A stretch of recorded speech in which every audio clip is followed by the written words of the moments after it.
The Hong Kong National Security Law stipulates only 4 types of offenses of secession, subversion, terrorist activities, and collusion to endanger national security to tackle the actual scenarios of national security threats that rocked Hong Kong in the period of disturbances and devastation. It stresses on the rule of law, including presumption of innocence, rights to defend, and no double jeopardy.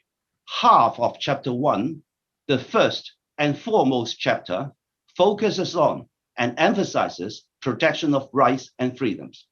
These are the fundamental principles a judge will take into consideration in any trial. The NSL was then annexed to Schedule 3 of the Basic Law, which means that it is a national law which applies to Hong Kong. It is beyond dispute that the NSL was passed strictly in accordance with the law of the sovereign country. In fact, many accusations on the implementation of the law are ungrounded. As to this date, no cases have been concluded and no accused persons are penalized. I would hope members of the international community and media will take a rational and objective approach in assessing the law and trust the independence of our common law judges. Radical rioters in Hong Kong were responsible for many vicious incidents, including vandalizing the liaison office of the central government, storming the Legislative Council, damaging public facilities, beating up a journalist, biting off police fingers, setting an ordinary citizen on fire and killing another with bricks.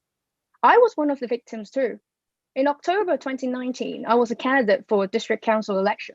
Just because I do not agree with the acts of the rioters, my election campaign office was under violent attack in the run-up to the election.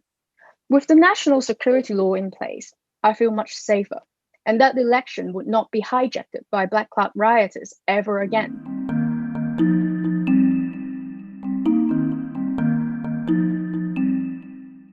The government of the Lao PDR consistently upholds the principle of one China policy.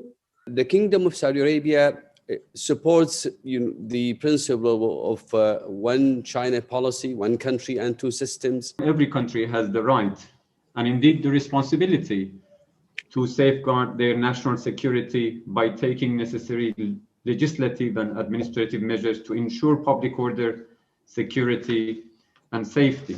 Frankly speaking, we suppose that this issue itself is just a sign of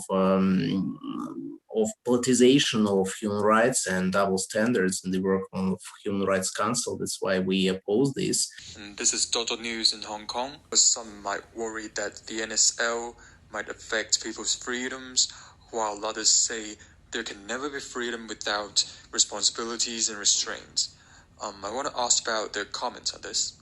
You can criticize the government, you can say whatever you like, and that is what is allowed as freedom of speech in Hong Kong.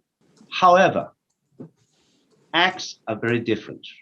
If you do acts that break the law, then, of course, justice will demand that the person who breaks the law face justice.